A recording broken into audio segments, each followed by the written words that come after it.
여러분 요즘 날씨가 많이 선선해졌죠? 좀 무더위는 좀 물러가고 이 가을에 이런 시원한 바람이 부는 요즘인데요.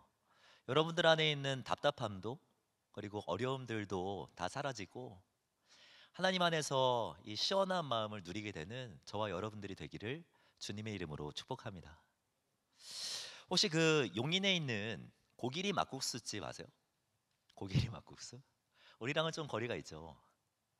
이 작은 가게에서 진심을 배우다라는 책에서 소개된 이 막국수 전문점인데요. 이 가게의 특별함은 이 주인이 막국수에 정말 진심이라는 데 있습니다. 이 부부가 이 가게를 운영하는데 이 부부는요 300일을 영업하면서 280일을 막국수를 먹는다라고 이야기를 합니다. 300일 중에 280일. 이유는 두 가지예요. 첫 번째는 막국수를 좋아한대요. 막국수를 좋아하니까 계속하게 되고 이 계속하니까 막국수 아주 깊어지는 거죠. 이유가 두 번째 이유는 무엇이냐면 그날의 막국수를 평가하기 위해서라고 합니다. 이 손님의 입장에서 맛이 어떤지, 이 상태는 어떤지 아주 세심하게 신경 쓰는 거죠. 이 책에서 가게의 인상 깊었던 점을 이야기해 주는데 이것은 바로 이 남편의 주방 청소였습니다. 이 매일 반죽기계에 나사를 풀어서 또 분해해서 이 청소를 하는데요. 이 혹시라도 반죽기에 남아있는 반죽이 이 위생뿐만 아니라 이 맛에 아주 미세하게나마 이 영향을 줄 수 있다는 그런 생각 때문에 매일매일 청소를 한다라고 합니다. 저는 이 이야기를 듣고 가장 먼저 드는 생각은 진짜 좀 가보고 싶다라는 생각이 들었어요. 용인 수지가 우리랑은 좀 멀긴 하지만 그래도 찾아가지 못할 곳은 아니거든요. 300일 중에 280일이나 먹는다는데 얼마나 맛있길래 그렇게 찾아가나라는 생각이 제일 먼저 제 안에 들었습니다. 이어서 드는 생각은 무엇이었냐면 나는 과연 어떤 것에 지금 진심을 다해 살아가고 있지? 이 하나님을 대하면서 하나님을 예배하면서는 진심으로 대하고 있는가? 질문이 생기더라고요. 이 부분은 이 막국수에도 정말 진심을 담는데 나는 하나님을 예배하면서 하나님을 대하면서 진심으로 대하고 있는가? 라는 그런 질문이 제 안에 생긴 거죠. 오늘 본문 말씀은요, 우리에게 이런 질문들을 던지는 말씀입니다. 우리가 함께 읽은 이 마가복음 7장 1절부터 사실 23절까지 읽어야 되는데 이 긴 말씀은 이 유대인의 무리와 이 예수님과의 논쟁 이야기입니다. 예루살렘으로부터 이 바리새인과 서기관 무리들이 예수님을 찾아와요. 책 잡으려고. 그런 유대인들의 무리의 눈에 들어온 것은 예수님이 아니라 예수님의 제자들이었습니다. 그들은 음식을 먹기 전에 손을 씻지 않고 음식을 먹었고 그 모습을 보고 이 바리새인과 서기관들은 예수님에게 어떻게 그럴 수가 있냐라고 지적을 하기 시작한 것이죠. 그럼 밥 먹기 전에 손을 씻는 것은 어찌 보면 당연한 일이죠. 그렇지 않습니까? 전 여러분들이 밥 먹기 전에 손 씻기를 간절히 원합니다. 손만 잘 씻어도 질병의 대부분은 예방할 수 있다라고 이야기를 해요. 밥 먹기 전에 한 30초 이상 손 씻으면 얼마나 좋습니까? 근데 중요한 것은 이 바리새인들이 손 씻지 않는 것을 지적한 것은 위생의 문제가 아니었다라는 데 있습니다. 그들이 이것을 지적한 이유는요, 3절에서 이렇게 이야기를 합니다. 3절 말씀을 보면 바리새인들과 모든 유대인들은 이 장로들의 전통을 지켜 손을 잘 씻지 않고서는 음식을 먹지 아니하며 또 시장에서 돌아와서도 물을 뿌리지 않고서는 먹지 아니하며 그 외에도 여러 가지를 지켜오는 것이 있으니 잔과 주발과 놋그릇을 씻음이러라 라고 말씀하고 있죠. 그러니까 이 유대인 무리들이 손 씻지 않는 것을 지적한 이유는요, 이 장로들의 전통 때문이라고 이야기합니다. 장로들의 전통. 이것은 쉽게 말하면 구전을 말을 해요. 입에서부터 입으로 전해져 온 구전. 이스라엘 사람들에게는 아주 독특한 전통이 있었습니다. 이 말씀을 철저하게 지키기 위해서 이 확장된 범위의 이 넓은 이 규례, 그러니까 이 펜스 오브 토라라고 하는 이름의 이 확장된 규례를 계속해서 지어오는 그런 전통이 있었어요. 이 토라가 율법을 말하지 않습니까? 보다 이 율법보다 넓은 범위의 이 펜스를 쳐온 거죠.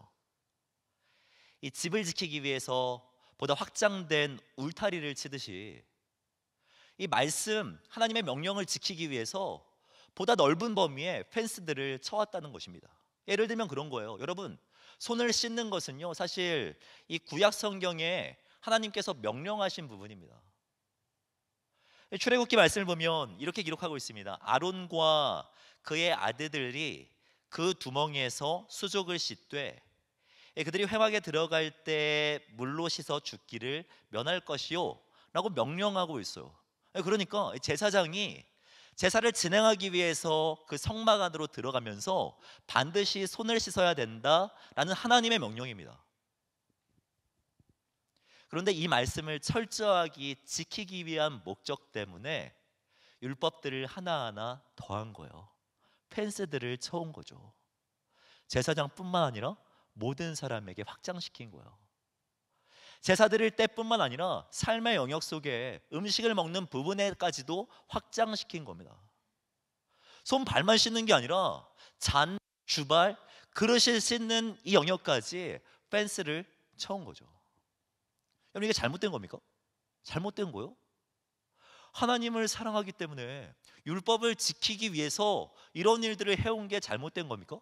여러분, 그렇지 않습니다. 성도는 하나님을 기쁘시게 하기 위해서 늘 확장된 고민을 할 수밖에 없습니다. 제 아들 도준이가 요즘 습관화하는 게 있는데요, 여러분들과 함께 나누고 싶어가지고 제가 준비해 왔습니다. 영상으로 준비했는데 한번 보시겠습니까? 이 음식 먹고 키가 쑥쑥 몸도 튼튼해지게 도와주세요. 예수님 사랑해요. 예수님의 이름으로 기도합니다. 아멘. 여러분, 4살짜리 아이가 눈을 오랫동안 감는다는 것은요, 대단한 용기가 필요한 행동입니다. 안 뜨기 위해서 정말 열심히 노력하는 거 여러분 보이십니까? 정말 기특하지 않으세요? 여러분, 근데 사실 생각해 보면 기도할 때 눈 감는 것은 하나님의 명령은 아니에요. 성경 어디를 찾아보아도 기도할 때 눈 감아야 된다라고 가르치는 본문은 없습니다. 기도할 때 해야 되는 그런 가르침이 있다면 기도의 대상이 하늘에 계신 너희 아버지여야 된다라고만 가르칩니다. 그런데 보이는 세상을 살아가면서 보이지 않는 하나님께 기도하는 것, 그분에게 주목하는 것은 그렇게 쉬운 일이 아니에요. 그러니까 기도할 때만이라도 눈 감고 하나님께 집중하려고 하는 그 노력이 지금까지 이어져 온 것이죠. 여러분, 이런 게 전통 아닙니까? 전통은 나쁜 게 아닙니다. 그러니까 여러분들 기도할 때 눈 뜨지 마세요. 오늘 본문을 보아도 이 바리새인들이 제자들의 모습을 지적했고 예수님은 그것에 전적으로 부인하시거든요. 그걸 문제 삼으세요. 근데 그 문제의 원인은 그들의 전통 때문은 아닙니다. 오늘 말씀 본문 6절을 보면 예수님은 이어서 그 무리들에게 이런 말씀을 하십니다. 이르시되 이사야가 너희 외식하는 자에 대하여 잘 예언하였도다. 기록하였으되 이 백성이 입술로는 나를 공경하되 마음은 내게서 멀도다. 이 사람의 계명으로 교훈을 삼아 가르치니 나를 헛되이 경배하는도다 하였느니라 라고 말씀합니다. 예수님이 문제 삼으신 것은요, 전통이 아닙니다. 공경한다라고 말은 하지만 마음이 먼 상태, 경배하는 행위는 있지만 그 안에는 완전히 비어있는 상태를 문제 삼고 계신 것이죠. 사랑하는 청년 여러분, 성경을 보면 사람은 외모를 보지만 하나님은 무엇을 본다라고 가르칩니까? 예, 중심을 보신다고 가르칩니다. 하나님은 마음이 없는 경건을 좋아하지 않으세요. 아니, 조금 더 솔직하게 표현하면 좋아하지 않는 정도가 아니라 여러분 정말 싫어하십니다. 예수님께서 6절에 이사야의 이 말씀을 인용하셨는데요, 이것은 이사야 29장 말씀을 인용한 것입니다. 이사야 29장 말씀을 찾아보면 그 29장 제일 윗부분에 제목이 쓰여져 있는데요. 어떻게 이 타이틀이 달려 있냐면 아리엘을 괴롭게 하리라 라고 되어 있어요. 그러니까 이사야 29장의 이 제목이 아리엘을 괴롭게 하리라예요. 이 아리엘이라는 단어 상당히 생소한 단어죠. 이것은요, 이 예루살렘을 가리키는데 하나님께서 예루살렘에게 붙여주신 애칭입니다. 애칭. 여러분, 애칭이란 아무에게나 붙여주는 게 아닙니다. 되게 특별한 사람에게 붙여주는 게 애칭이죠. 이 하나님은 예루살렘을 그렇게 특별하게 생각하셨다는 거예요. 근데 그런 아리엘을 괴롭게 할 수밖에 없었던 이유가 있는데 그 이유가 오늘 본문 예수님께서 이용하신 말씀 때문이라는 거예요. 마음이 없었기 때문에. 경배하는 행위는 있지만 그 안에 텅 비어 있었기 때문에 그들을 괴롭게 할 수밖에 없다라고 말씀하신 거죠. 찬양의 열기 정말 중요합니다. 하지만 우리의 진심 어린 마음이 더 중요해요.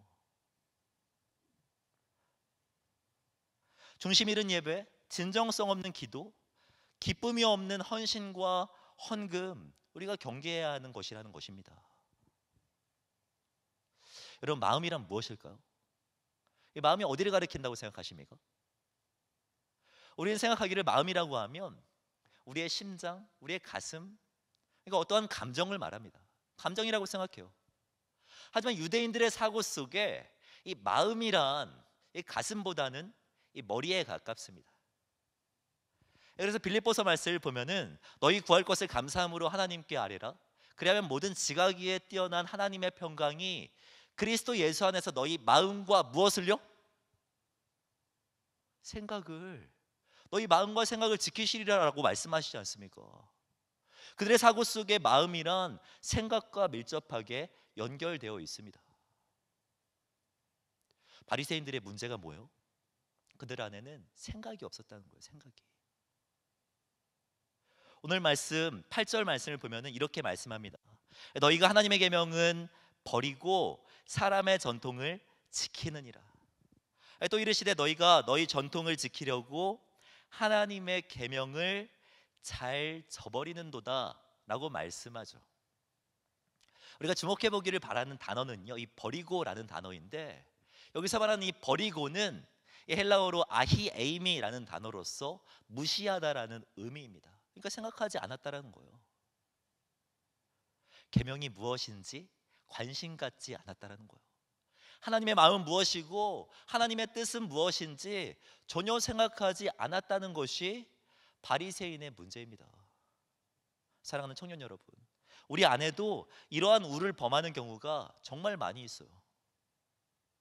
제가 정말 좋아하는 설교자인데요, 이 존 스토트 목사님의 이 생각하는 그리스도인이라는 책을 보면 이 목사님은 성도들에게 이런 부분을 아쉬워하고 있는 것을 볼 수가 있습니다. 기독교적 사고, 성경적인 생각은 이 세속적인 시류에 잠식된 나머지 기독교 역사에서 유래를 찾아볼 수 없을 정도로 유약하고 무기력해졌다. 이 교회의 지적 풍조의 완벽한 상실을 몇 마디로 설명하기는 어렵고 병적이고 감성적인 언어를 빌지 않고서는 이것의 성격을 규정하기도 어렵다. 더 이상 생각하는 그리스도인은 존재하지 않는다.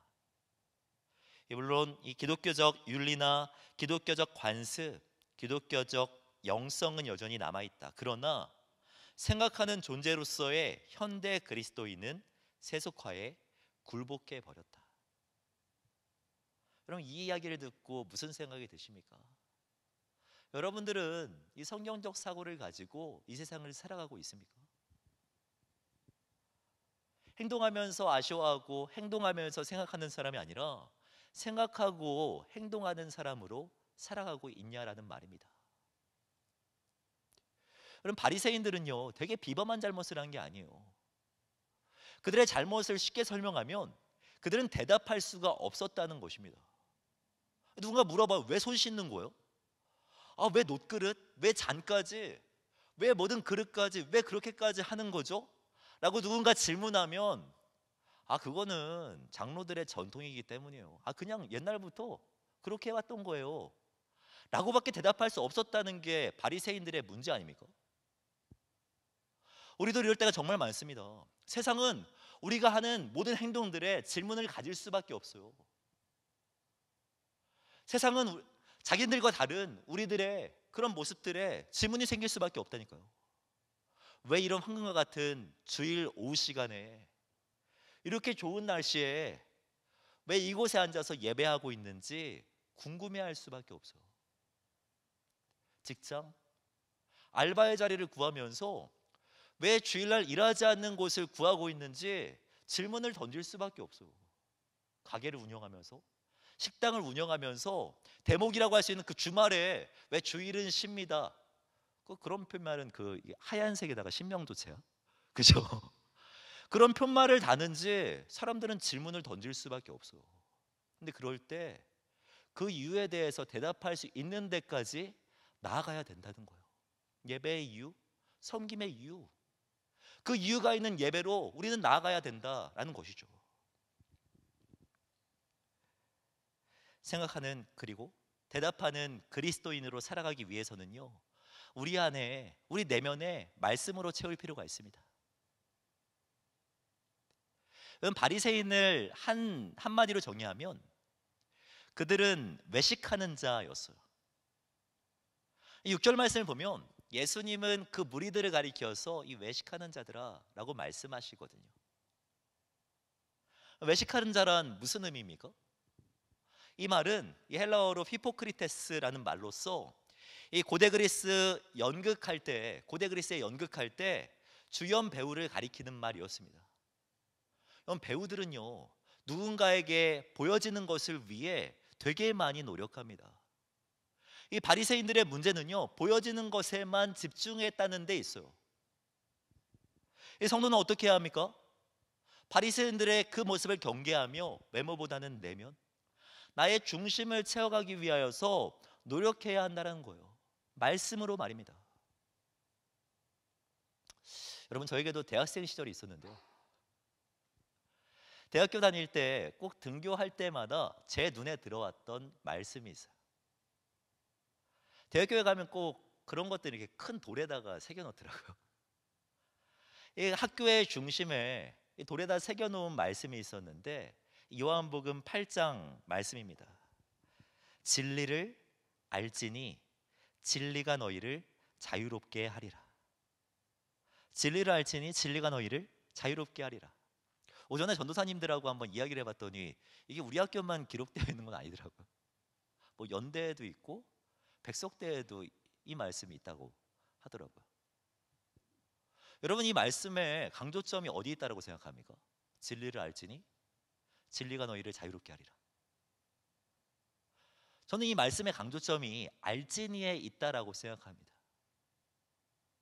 이 많은 사람은요, 뒤에 있는 문장에만 집중해요. 아, 진리 안에서 자유하고 싶다. 진리로 좀 세상을 바라보고 싶다. 진리로 세상을, 문화를, 내가 살아가고 있는 삶의 현장을 좀 해석하고 싶다. 자유롭게 말이에요. 일터, 학교, 내가 살아가고 있는 삶의 현장과 인간관계 속에서 하나님의 선하시고 기뻐하시고 온전하신 뜻이 무엇인지 정말 자유롭게 분별하고 싶다. 그렇게 생각합니다. 여러분, 그런데 이 자유로움을 위하여서 전제되어야 될 조건이 있는데 그것이 무엇입니까? 진리를 알지니라는 거예요. 진리를 알 때, 진리를 알게 될 때, 그때 진리 안에서 자유를 누리며 살아갈 수 있다라는 겁니다. 우리 장로님께서도 기도할 때 표현해 주셨지만 여러분, 말씀 묵상은요, 청년의 때 무엇보다 중요합니다. 말씀 묵상으로 나 자신을 설득할 때 하나님을 감동케 하고 다른 사람을 설득할 수 있는 삶을 살아갈 수 있는 거예요. 말씀 묵상으로 나를 설득할 때 말입니다. 여러분, 말씀 묵상이란 매일매일 말씀을 읽는 것과는 레벨이 다른 거예요. 이 넥스트 레벨입니다. 여러분, 말씀 묵상할 때 이 묵상이란 이 한자 말은요, 잠잠할 묵자와 생각할 상자입니다. 그러니까 조용히 생각하는 거예요. 말씀을 읽고 거기서 그치는 것이 아니라 그 말씀 붙들고 생각으로 이어가야 된다니까요. 어디까지? 이 삶의 현장까지 말입니다. 말씀을 묵상하면서 잠잠히 고민하면서 내가 무엇을 선택하고 무엇을 내려놓아야 할지, 말씀을 붙들고 내가 어떻게 행동하고 어떻게 살아가야 할지 고민하는 그 현장까지 나아가야 한다는 거예요. 나눌지 말지 고민했는데 나눠야겠다라는 확신이 들었습니다. 제가 오늘 아침에 이제 맥체인 성경 말씀을 묵상을 하는데 그 말씀 중에 시편 47편 1절 말씀에 이런 말씀이 기록되어 있거든요. 준비됐습니까? 예, 보면 너희 만민들아 손바닥을 치고 즐거운 소리로 하나님께 외칠지어다. 저는 이 말씀을 묵상하면서 오늘 청년부 예배 때는 누구보다 크게 박수를 쳐봐야겠다 라는 현장까지 나아갔습니다. 근데 이 말씀을 묵상하면서 진짜 열심히 박수를 치고 있는데 영상에 비춰진 여러분들의 모습을 보니까 단연 제가 제일 열심히 박수를 치더라고요. 그리고 두 번째 정말 열정적으로 박수 치시는 분 누군가 봤더니 우리 장로님이세요. 여러분 이거 반성해야 되는 겁니다. 여러분 묵상은 이런 거예요. 말씀을 바탕으로 내가 행동해야 하는 자리, 내 삶의 현장까지 나아가야 한다는 거예요. 청년의 시기란 저는 그렇게 생각합니다. 말씀을 묵상을 통하여서 이유가 있는 전통들, 이유가 있는 행동 강령들을 만들어가는 시기가 청년의 시기라고 생각해요. 말씀 묵상하면서 우리가 지금 이어져 온 예배의 이유, 섬김의 이유, 우리가 살아가는 이유를 찾아가는 시기가 청년의 때예요. 그리고 뿐만 아니라 말씀 묵상을 통하여서 나만의 전통을 만들어가는 겁니다. 후배들에게, 내가 사랑하는 다음 세대에게 전수해 줄 행동 강령들, 나만의 이유가 있는 그 전통들을 만들어가는 시기가 청년의 시기라고 생각해요. 저는 20대 초반에 무엇보다 예배에 정말 진심이었던 사람이었습니다. 예배하는 곳곳마다 찾아갔어요. 있는 세미나마다 다 찾아갔습니다. 어떻게 하면 하나님이 기뻐하시는 예배를 드릴 수가 있는지 정말 많이 고민했던 사람이 저예요. 우리 광준이처럼 말입니다. 그러나 여러분, 답은 다른 곳에 있지 않았어요. 어떤 세미나에서도 가르쳐주지 않습니다. 제가 예배에 대해서 가장 중요한 것을 배운 것은요, 말씀이었어요. 이사야 43장 21절 말씀을 보면 내가 이 백성을 지었나니 나를 찬송하게 하려 함이니라 라는 말씀에서 그 답을 찾았습니다. 저는 이 말씀을 묵상하면서 삶의 이유, 내 삶의 목적을 찾았어요. 삶의 우선순위를 발견했다는 거예요. 예배보다 더 중요한 것은 없구나. 예배가 나의 삶의 목적이구나. 입술과 삶으로 예배하는 것이 이 세상 가장 중요한 것이구나 라는 그런 확신을 갖게 되었습니다. 이게 저만의 전통이에요. 20대 후반에는요, 말씀에 대한 근거를 찾았습니다. 말씀에 정말 진정성이 있었어요. 신학교에서 공부하면서 디모데후서 3장 16절 말씀을 묵상하는데 정말 제 마음속에 와닿게 되더라고요. 모든 성경은 하나님의 감동으로 된 것으로 교훈과 책망과 바르게 함과 의로 교육하기에 유익하니 이는 성도로 하여금 온전하게 하며. 말씀이 교훈하고 말씀이 바르게 한대요, 여러분들을. 제 언변이, 제 대단한 능력이 여러분들을 온전하게 하는 게 아니라 말씀이, 그 하나님의 말씀이 여러분들을 온전하게 한대요. 저는 이 말씀을 묵상하면서 정말 말씀 준비하는 일에는 진심을 다해야 되는 거구나. 하루 종일 밥을 못 먹더라도 말씀 준비는 정말 철저히 해야 되는 거구나 라는 것을 알게 되었습니다. 말씀을 통해서 말입니다. 30대 때는요, 사역의 대상에 대해서 정말 많은 고민이 있었어요. 누구를 위해서 섬겨야 되지? 누구를 위해서 헌신해야 되지? 고민하면서 예레미야 33장 말씀을 발견하게 되었습니다.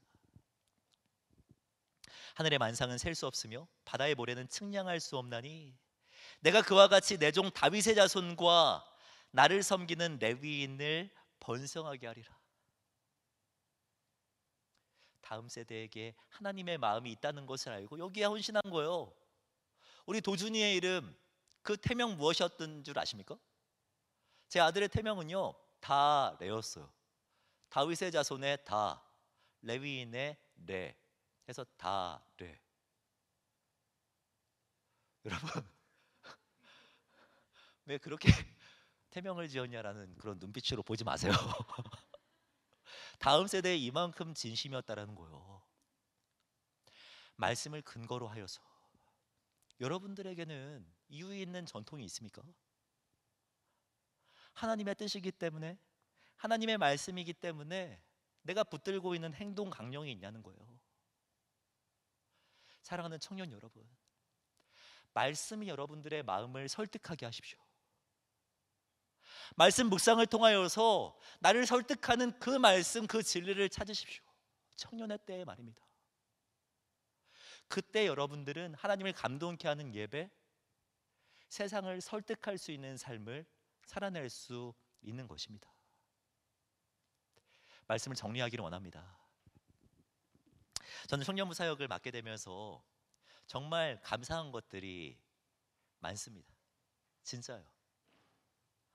그 중에 하나는 무엇이냐면, 이미 제가 청년부 사역을 시작하기 전부터 여러분들 안에 정말 좋은 전통들이 많다라는 거예요.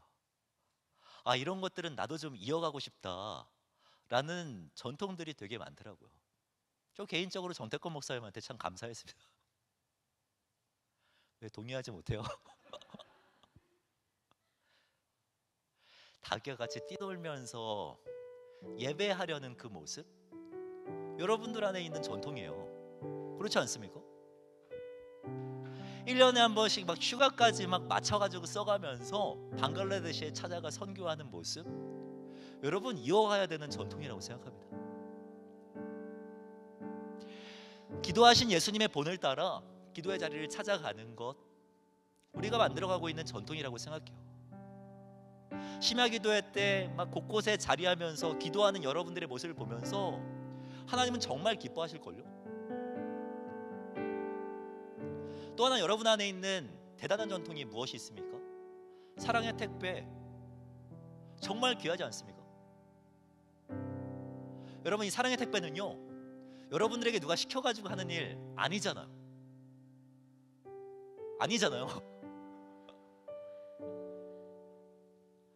야고보서에 있는 이 말씀, 하나님 아버지 앞에서 정결하고 더러움이 없는 경건은 곧 고아와 과부를 그 환난 중에 있는 사람들을 돌보고, 이 말씀에서 이유를 찾고 근거를 찾아서 시작된 사역이 사랑의 택배 사역 아닙니까?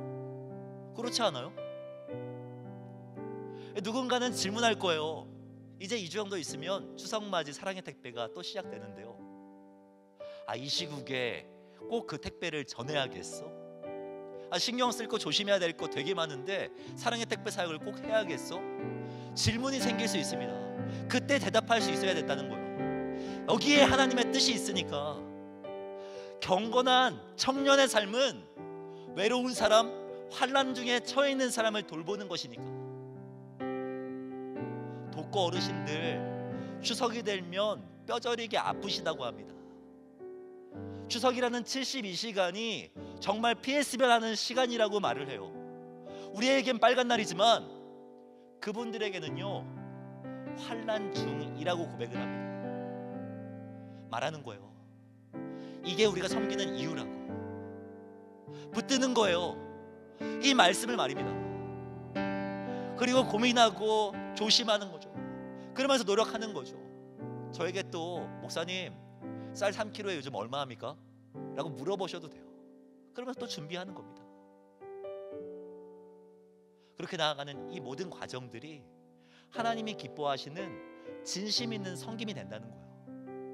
이게 하나님께서 기뻐 받아주시는 예배가 된다는 거죠. 전 여러분들이 이런 삶을 살아가길 원합니다. 생각하는 그리스도인의 삶을 살아가길 바래요.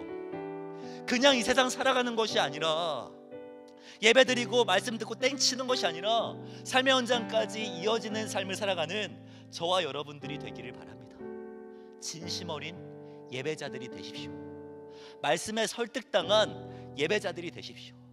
진심으로 섬기고 진심으로 하나님을 사랑하는 저와 여러분들이 되기를 주님의 이름으로 축복합니다. 이 시간 기도하며 나아갈 때 자신을 돌아보며 기도하기를 원합니다. 여러분들은 정말 하나님을 진심으로 대하고 있습니까? 막국수에도 진심인 사람이 있는데요, 여러분 하나님 진심으로 대하고 있습니까? 예배하는 이유 찾으셔야 합니다. 찬양하는 이유도 찾으셔야 돼요.